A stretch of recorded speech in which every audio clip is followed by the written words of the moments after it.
All right, and welcome back. Thank you for staying with us. We're here with North Fulton Community Charities and just talking about the incredible need that you guys are able to fill, which is amazing. And Jim, I just love how you were just saying about how good people are, how many people help, how much just all of a sudden shows up. Can you expand upon that a little bit? I think people just innately like to help.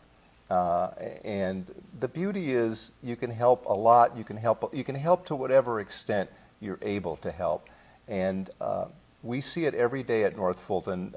People come, organizations come, people will come to volunteer, they'll bring their families. I love it. We see young kids who are in high school come to serve, and I think that's such a great example and a great basis for a young person to have the opportunity to serve others and to go out and see the people that they're serving and to understand that those people, for whatever reason, are having a tough time today and that they're able to help them. Doesn't mean they'll have a tough time forever, but they are today. It's temporary, and I think that's real important too. And I'm sure you counsel everybody on that you know, this is a temporary situation. And I have a friend, and I didn't want him saying homeless.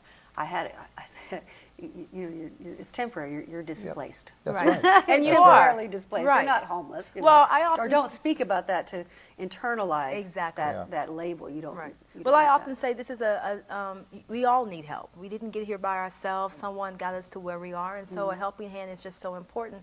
My mother used to often say, you should wake up every morning with a purpose, and if you don't have one, go back to sleep and find one. because, again, that's just our purpose. I mean, I think both myself and Jim can say we leave our office, and I often say to people who come visit, don't leave the way you came. Leave changed.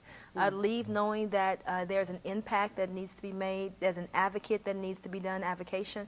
You know, leave making a difference, and I think that's so important.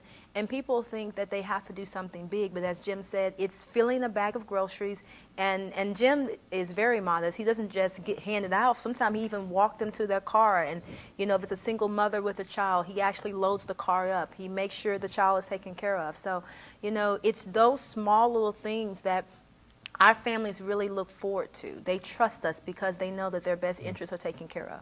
And it warms my heart that there's people like you in these organizations doing good out there, and in the right spirit too. Right. You know, I've been able to interview many nonprofits, and some of them I don't feel that there's sometimes there's a, you know, we are the helpers and you are the helpee, and you have to play the little role and be so grateful and da da da da.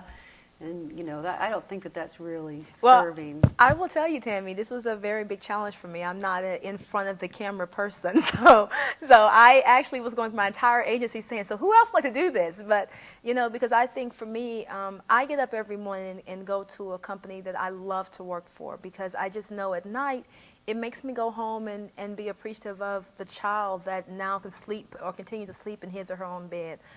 The single mother who has to choose between feeding her family.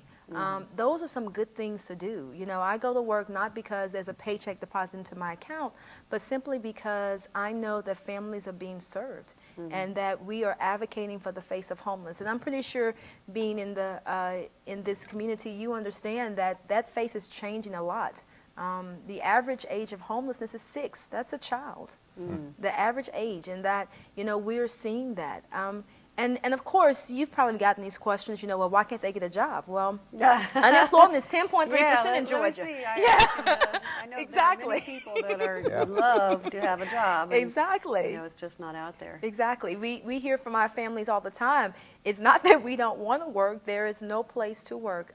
Just this morning, the news announced 175,000 Georgians are out of work. 175,000. And those are people. Those aren't numbers. Those are people. And like your show, we're people to people, and we should be helping one another. So it's just very important for us. And the charities do that. We've become a comprehensive center for a lot of our families. They trust us. And, you know, they may come in for one thing, but they leave with an armful of resources and an armful of support. We have a dynamic case management team who is bilingual. So we're making very aware and making sure that our clients are aware that their needs are going to be met and assessed. And of course, people can get involved by going to your website. Of course, our website is www.nfcchelp.org, which has been newly revamped and I was very going to say user-friendly. that. I like the help on it. Isn't that easy? That is, So it's yeah. very easy to do. We always have, as Jim tell you, volunteer opportunities. I think he said it best. We're very flexible in our volunteer opportunities. With hours and With days hours, and, with days, on-site and off-site.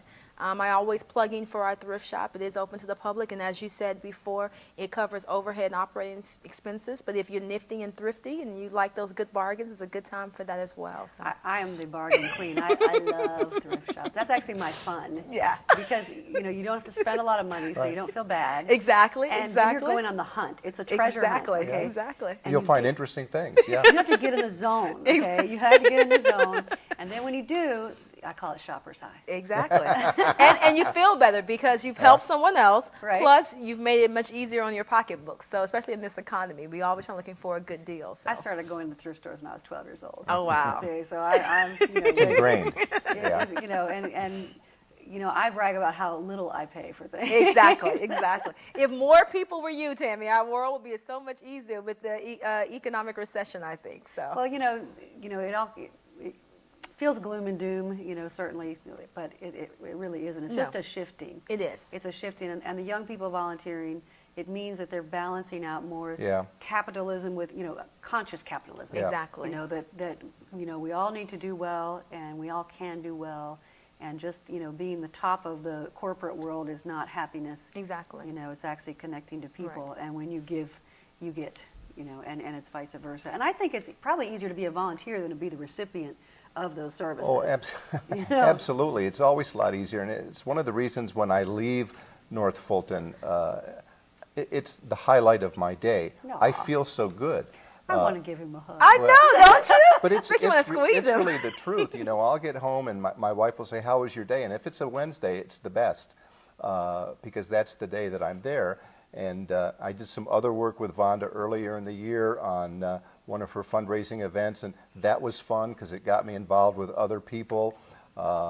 It gave me some purpose. I had to set another part of my day out to do certain things, and it's been a great experience. I'm sure, and people say this all the time because it's true, those who give get a lot more out of it than those who receive. I think he needs to be our volunteer poster boy. I'm telling you. We got to take a quick little break right now. We'll be back with more from Volunteer Plus, Jim.